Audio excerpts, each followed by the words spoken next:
And how do you make this actually work on a day-to-day basis? Because the planning is one thing, but making it happen is real life hits. That's where the rubber meets the road. Let's talk about making this happen in real life. When the baby's teething and the dog just threw up and your middle schooler can't find any of the schooling things they need, you have to understand energy patterns. You have to begin to realize that your kids are actually humans and they have their needs at special times. And sometimes they have energy and sometimes they don't. Sometimes you have energy and sometimes you don't. You know how some of us are morning people and some, well, let's just say coffee was invented for that reason. Many kids are the same way. You may have a daughter who's like a rocket in the morning, brain firing on all cylinders. But another person or another son, he doesn't fully wake up till 10 o'clock. I had both of those in my family. So here's what we do. We work with these patterns, not against them. For my early bird, we tackle tough stuff first. Math, reading, new concepts, bring it on. But for my sleepy bear, we would start with something gentle, maybe some reading together on the couch or listening to an audiobook while he builded. One mom told me she used to fight with her teenage daughter every morning over writing assignments until she realized, her daughter was a night owl. Now they do their writing in the afternoon. And suddenly, I hate writing meltdowns, they're gone. Let me share a daily rhythm that worked for me. Because I don't really believe that rigid schedules in homeschooling work. In fact, I think they're like trying to herd cats while wearing roller skates. So I would have my morning power hour, whatever we could manage. I tried to get some workout in, get ready, and make a quick check what you're aiming at for the day and make sure everybody's fed. Those are the things. And then we would follow what I call the flow method. High energy times, you would use challenging subjects. Medium energy times, steady, familiar work. Low energy times, gentle learning activities. And here's the most important part: permission to pivot. Some days everything goes sideways. The curriculum you spent way too much money on just isn't working. Your child is in tears over math, and that's when you need to remember it's okay to close the books and go play in the backyard. It's okay to declare it's a reading day and snuggle on the couch with hot chocolate. Do you want to hear a favorite emergency reset strategy? Because we all need those breaks in case of a homeschool emergency. So what's a good emergency strategy? When those days when everything's falling apart and you're wondering if the local school is still enrolling. We all have those days. And anyone who says they don't isn't telling the truth. I called these days my panic button protocols. And yes, I kept them written on an actual note in the kitchen, right next to the coffee maker, because that's usually where I would need them the most. So what's a total reset button? Everyone stops what they're doing, put on music, maybe dance together, change location, even if it's just moving to the back porch.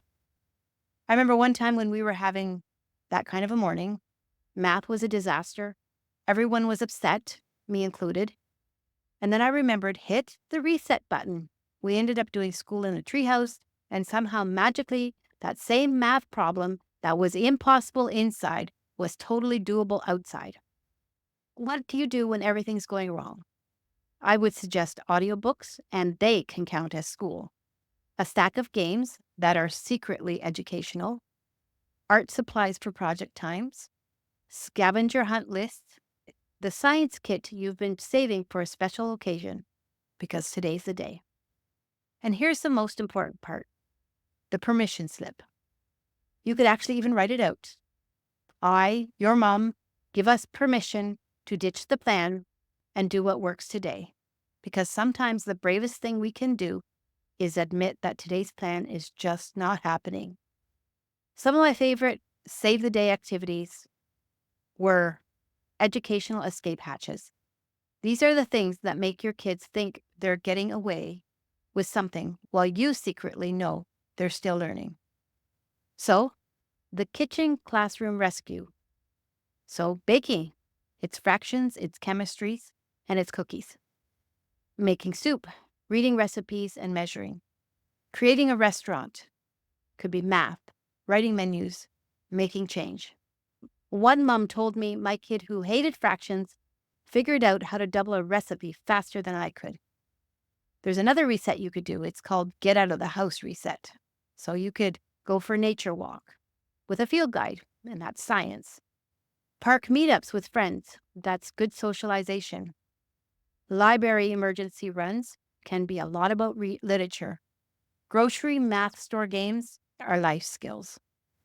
And can I tell you a secret? Sometimes my best homeschool days have been the ones where we completely abandoned the original plan.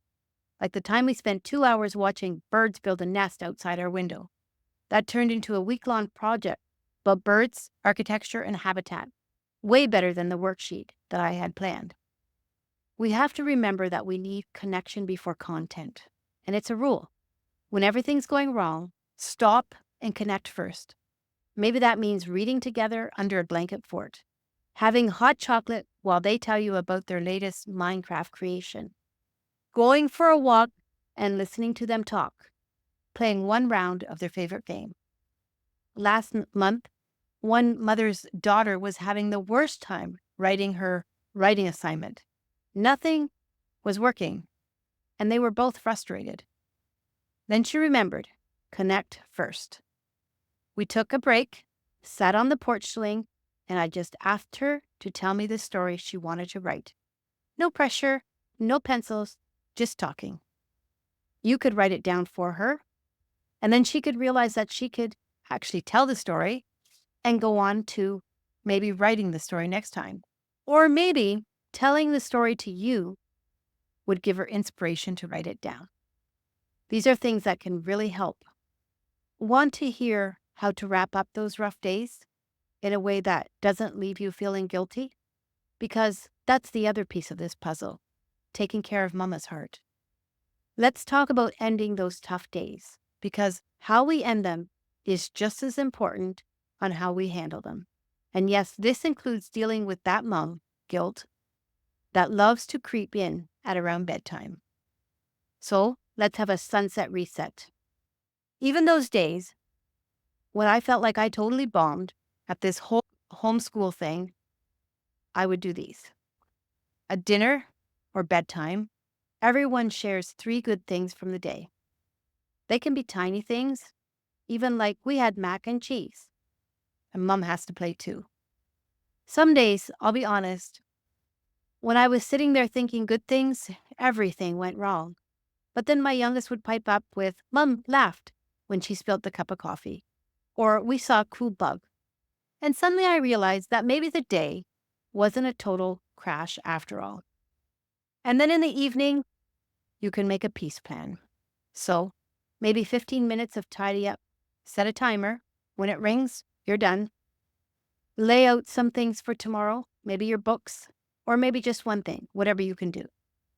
Put away the lessons plan. Yes, physically put away the lesson plans. And then do one small thing that will make tomorrow easier. One mom in a group that I belonged to sets out coffee cups and breakfast bowls each night. She says, it's not much, but walking into a kitchen that looks like it's expecting us makes the morning feel more manageable. Can we talk about social media for a moment? Those perfect homeschool posts we see at the end of the day, they're highlight reels, not reality checks. Nobody posts pictures of the math meltdown or the writing assignment that turned into a paper airplane. Want me to share my favorite end-of-the-day self-care strategies? Because taking care of ourselves isn't selfish. It's how we show up better for tomorrow. Let's talk about the real self-care. And I don't mean bubble baths and fancy face masks. I'm talking about the real kind of self-care that keeps us sane when we're with our kids 24/7.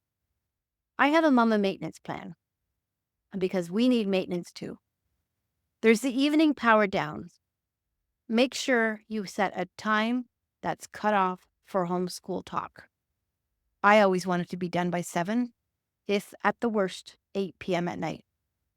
There would be no curriculum shopping after 8 p.m. Your phone would be do not disturb So you couldn't look at those homeschool Facebook groups because they'll still be there tomorrow.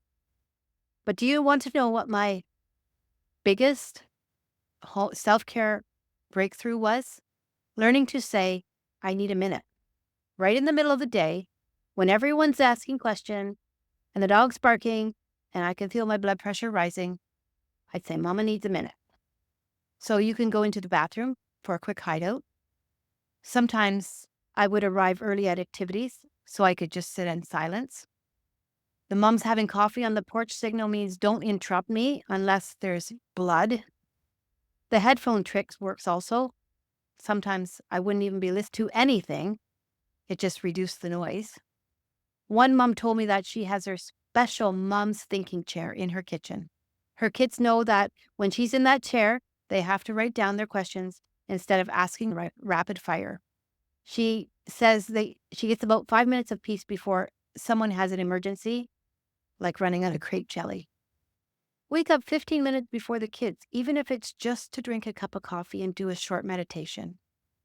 Maybe leave out the social media so you don't get involved in that before you start your day. And one positive affirmation, like, we can do this together. Homeschool mom friends are important. It's important for them to share their daily disasters and their daily victories. Sometimes just knowing we're not the only ones in pajamas at 12 o'clock can make all the difference. Should I share how you can build your own support system? Because having your people makes journey so much better. You can have an inner circle. It'd be like a homeschool friend that you can count on time and again. It's important to have a veteran homeschool mom that you can say, is this normal? Or ask questions, what she went through when she was having her problems. Maybe have one non-homeschool friend so you can just talk about the normal things of life. Finding these people isn't about joining every homeschool group in a 50-mile radius. It's about making genuine connections. Sometimes our best homeschool friend is that mom whose kid also collects rocks and talks about Minecraft nonstop. I hope you enjoyed today's video. There's a lot of ideas and a lot of different feelings here. But I do believe that every mom goes through these things at some point in time or another. Sometimes it's worse and sometimes it's better. Most of all, I would like you to stay courageous, keep doing what you're doing. And if you want to hear more homeschool help and encouragement, please like and subscribe this video.